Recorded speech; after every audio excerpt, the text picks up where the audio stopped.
Tout d'abord, bon anniversaire. Un petit peu en retard, mais bon voilà. Non, c'est toujours ça. Les 25 printemps sont toujours là et le temps n'a pas d'emprise sur ton éternelle jeunesse. Oui. Bon. Je me dis tous les matins en levant. J'ai mal partout, mais bon, voilà. Alors, on est plus près de la tombe que du berceau. Oh, tais-toi. Bon, pareil.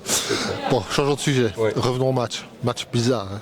Oui, mais en fait, dans la capitale aussi, j'avais répondu aux journalistes en disant que c'était vraiment un match, on n'avait aucune idée de ce qui pouvait se passer parce que c'est une équipe difficile à jouer, avec des individualités quand même assez solides.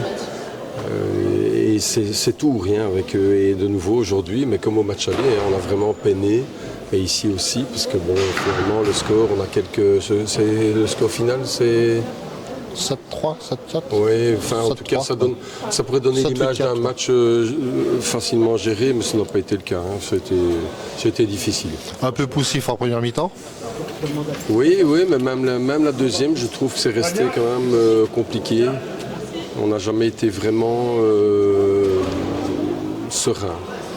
Mais bon voilà, on savait que ça allait être un match difficile, mais en fait chaque semaine, de toute façon, ça sera compliqué. Je veux dire, on doit accepter ça. Mais comme je le disais aussi dans la capitale, on ne joue pas notre survie. Donc si on joue clairement à ce stade-ci, on ne peut plus dire on est content si on est dans les 5 premiers. Non, il faut être réaliste. En points perdus, on est à 3 points de Vilvoorde. Bon, maintenant il faut voir ce qu'ils vont faire ce soir, puisqu'ils jouent un peu plus tard, c'était 3-2 à la mi-temps, contre Moucron. Moucron, c'est clair que c'est ses derniers espoirs ce soir, donc ils vont s'arracher encore en deuxième mi-temps. Si Vilvoorde perd la totalité de l'enjeu ou 2 points, ça nous fera de nouveau une partie de retard qui sera fait. Donc avec 2 matchs de retard aussi, on peut revenir vraiment dans le coup. Mais je le répète, c'est pas notre survie, mais on ne peut pas se cacher non plus. Donc il faut jouer à fond le jeu et chaque match sera compliqué. D'autant plus que maintenant c'est des grosses échéances. Tu vas avoir Bourraza, Moucron. Oui, on a refusé d'ailleurs une proposition de match amical que mon ami Zico nous a faite pour la semaine prochaine en disant notre programme il est surchargé, on a là 4 matchs à venir. Ça va être solide, hein. On joue le vendredi, le lundi. Et on a une semaine maintenant pour se préparer à tout ça. Donc voilà, j'ai confiance dans le staff. On l'a vu encore ce soir, on a des bons petits jeunes là, qui font une très belle saison. Ils sont finalistes de la Coupe de Belgique. Ils luttent avec Futsal Molenbeek pour la première place en U21. Et on a vraiment des joueurs, quand on les fait jouer en première, on voit qu'il y a du niveau. Hein. Donc voilà, ça c'est les belles perspectives, mais il faut aussi se dire que tout ça est quand même très compliqué. Oui, en arrivant, on a regardé un peu ensemble le match des espoirs. Il y a du vivier, comme tu dis, et beaucoup de joueurs frappent à la porte de l'équipe première. Ah oui, non, ça c'est clair. C'est ce qui est d'ailleurs compliqué pour le staff, parce que dans certains clubs, c'est l'un ou l'autre joueur qui se distingue, et donc c'est plus facile à gérer. Ici, franchement... Tu pourrais mettre toute l'équipe B. Enfin, l'équipe B. Non, on dit pas équipe B, l'équipe espoir. C'est vrai qu'on pourrait franchement prendre n'importe quel joueur. Et c'est aussi la difficulté pour ces jeunes joueurs, c'est de voir que ce n'est pas chaque semaine les mêmes, et que quand ils sont là, ils n'ont pas nécessairement du temps de jeu, et que sur ce temps de jeu, il faut faire ses preuves. Voilà, c'est pas simple, hein. Ça c'est clair. Ouais. Et donc voilà, ils doivent gérer leur propre frustration. Voilà, donc c'est notre rôle aussi comme éducateur, entre guillemets, d'intervenir à ce niveau-là. Le leitmotiv de Futsal Jet, c'est les jeunes, et on en a la preuve aujourd'hui encore une fois. Oui, et ça restera la priorité. Si un jour on doit faire un choix, ça sera la formation. Il faut quand même se dire que le paysage n'est plus tout à fait le même qu'il y a 10 ans. Et donc certains clubs devront faire des choix, et j'ai pas mal de contacts et j'entends des clubs, et on l'a vu, tu l'as vu dans la presse, des clubs qui à un moment annoncent, voilà, nous on s'occupera de nos jeunes et on fera exclusivement du travail à ce niveau-là. Nous on n'en est pas là, mais à un moment on pourrait se poser la question, et on verra bien à l'issue de cette saison-ci, on verra par la suite.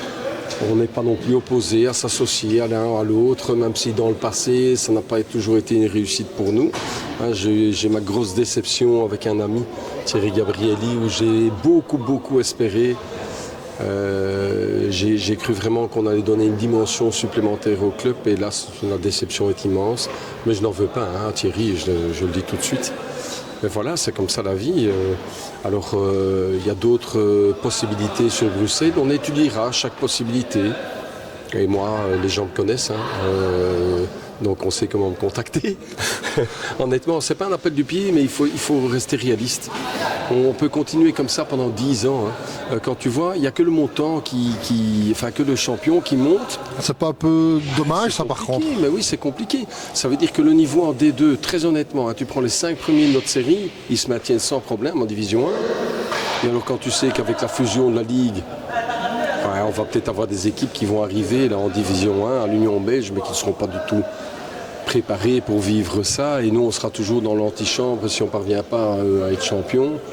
Bref, il y a de quoi être... Ça, c'est pas normal, ça, par contre. Non, c'est pas normal. Et moi, j'entends pas mal de bruit pour l'instant.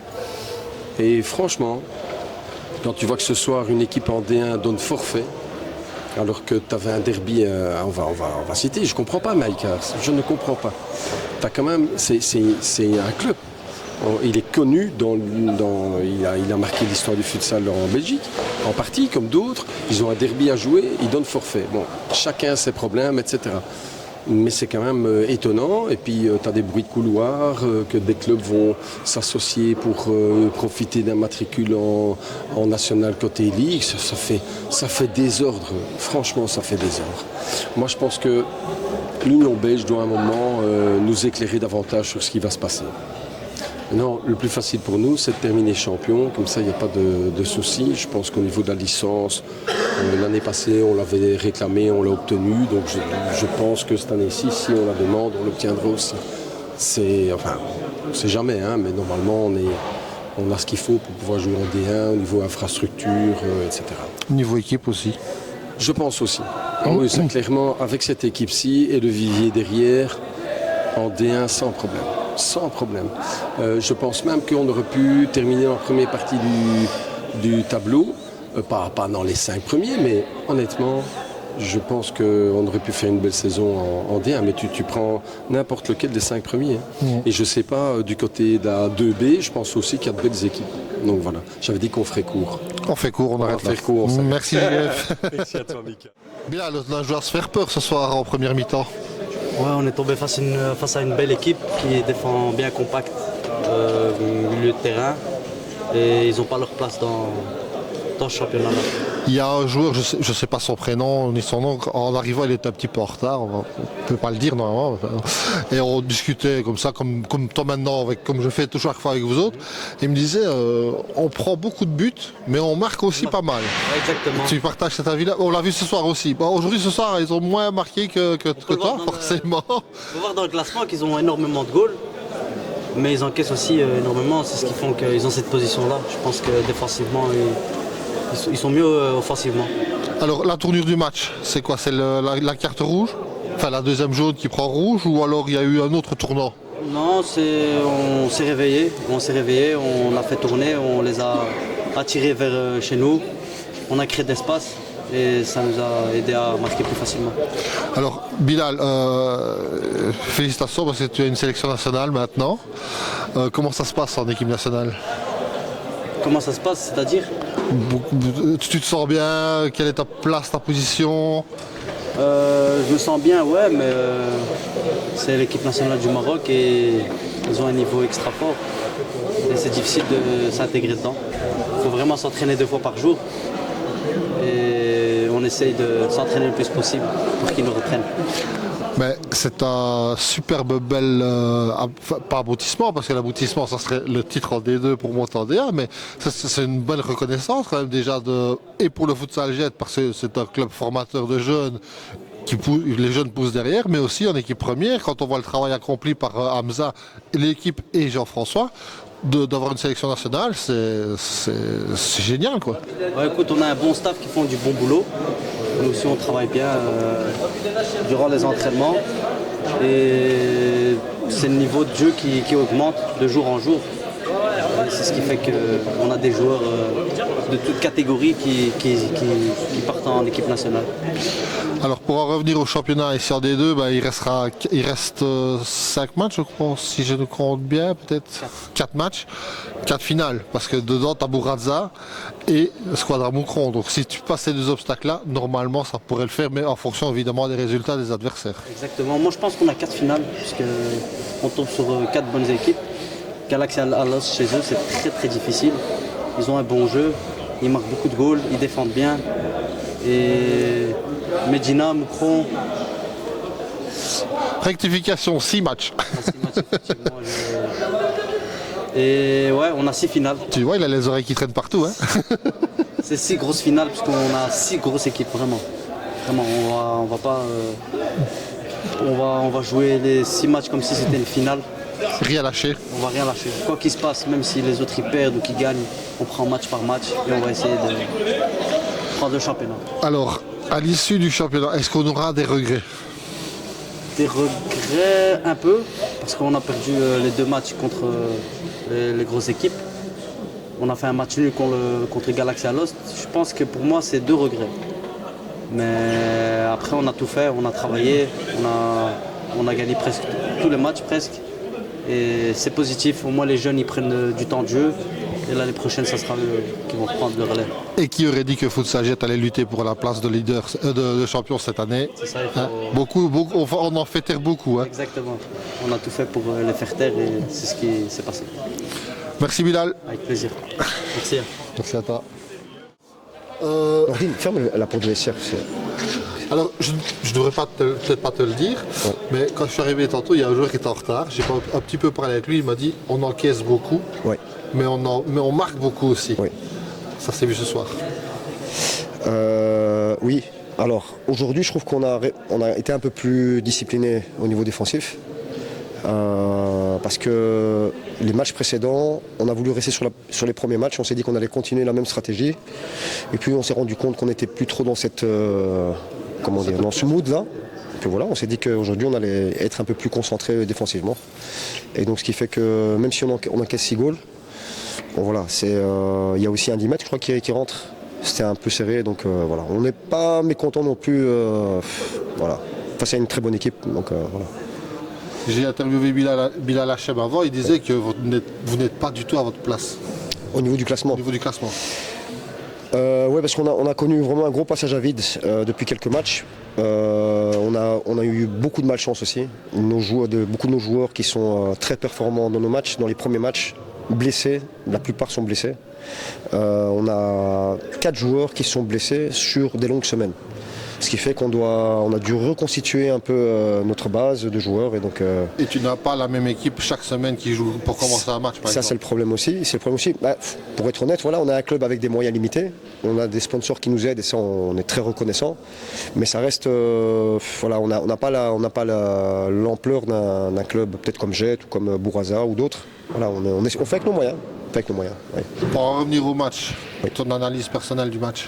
Alors je trouve que c'est un match très tactique défensivement. Les 2 équipes se sont beaucoup surveillées. Ils ont fait attention à leurs arrières. Nous en tout cas on a travaillé comme ça aujourd'hui. On verra pour les autres matchs.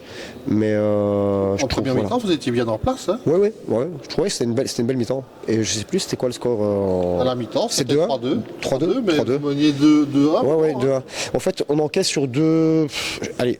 Il joue bien le coup, Jet, mais sur 2 cadeaux en fait. On ouvre bêtement face à une équipe comme ça, ça paye cash. Donc voilà. Ouais, venir gagner un Jet, c'est difficile. Oui, bien sûr. La salle est grande. Je ne sais pas la salle du Phoenix comment elle est. Elle est à peu près comme ça. Je crois que c'est plus ou moins la même taille. Ouais. Mais donc c'est pas. Ici, elle est plus large. Elle est plus large que chez nous. Ouais. Mais de fait, c'est une équipe qui connaît bien son domaine et qui a joué avec sagesse aujourd'hui. Ouais. Alors, pour en revenir malheureusement à ta carte rouge, oui. C'est un peu stupide. Oui, c'est stupide, bien sûr. On ne va pas se cacher. Oui, c'est stupide. Ouais. Par contre, la carte rouge que prend ton collègue... Ouais. Mais c'est pour ça en fait, que je sors de mes gonds, parce que, en fait, on trouve que l'arbitrage a été franchement quasiment parfait, les 4/5e du match. Sur la dernière partie du match, on constate que la moindre faute pour nous devient une carte jaune.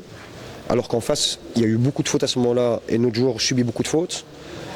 Et on voit que c'est pas le même résultat. Notre joueur était frustré. Il reçoit, en plus, dans sa frustration, il reçoit un deuxième jaune, donc ça veut dire rouge. L'arbitre sait ce qu'il fait.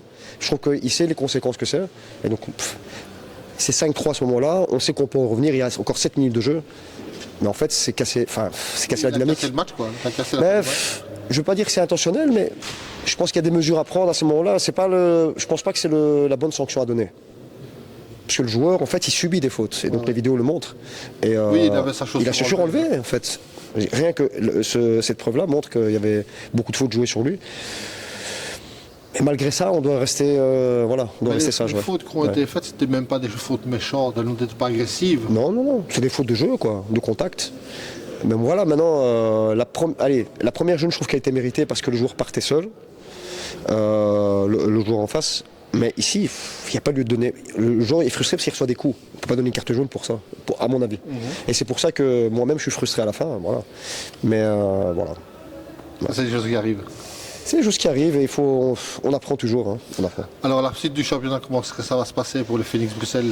Il va avoir des grosses pointures ou alors des adversaires à son classement, au niveau classement. Des concurrents directs. Voilà. Non. Je pense qu'on a tous les matchs qu'on va jouer, ça va être des finales en fait, tout simplement. Ça va être des gros matchs. Je crois qu'on doit jouer Vilvoorde. On a joué Vilvoorde. Qui d'autre encore? ETM, Beşiktaş, Alost, Tulin. Oui, c'est des gros calibres. Ouais, c'est quand même. Ouais. Mais en fait, il y a très peu de. La plupart, c'est des très bonnes équipes. Hein. C'est des équipes qui sont assez solides maintenant. L'objectif maintien est toujours en cours en fait. On essaye. Hein. Voilà. On se bat pour ça. On va se battre jusqu'à la fin. On va essayer. Maintenant, c'est l'antichambre de l'ADA. L'ADA, c'est encore un tout autre niveau, mais il y a du bon niveau quand même en D2. Franchement, il y a du bon niveau. Hein. Il y a des équipes qui sont bien en place. On voit qu'il y a un travail de longue haleine, de nombreuses années. Nous, on travaille un peu, comme je le dis, avec les moyens du bord. On essaie de garder la stabilité avec les joueurs, mais c'est pas toujours évident. Voilà. Je te remercie parce qu'à chaud, venir après une carte rouge, c'est jamais facile. Non, mais je te remercie d'être venu vers moi. Voilà. Mais non, il n'y a pas de souci. La colère a duré le moment de la carte rouge, mais après ça, après, on a serré la main avec l'arbitre. Voilà, directement, il n'y a pas eu d'espoir.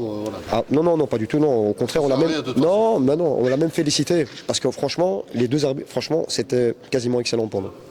La façon d'arbitrer. C'est juste un moment qui nous a frustrés, tout simplement. Ça arrive. Merci à toi. Merci. Et c'est comment ton nom? Mickaël. Mickaël, enchanté. Merci, Mickaël.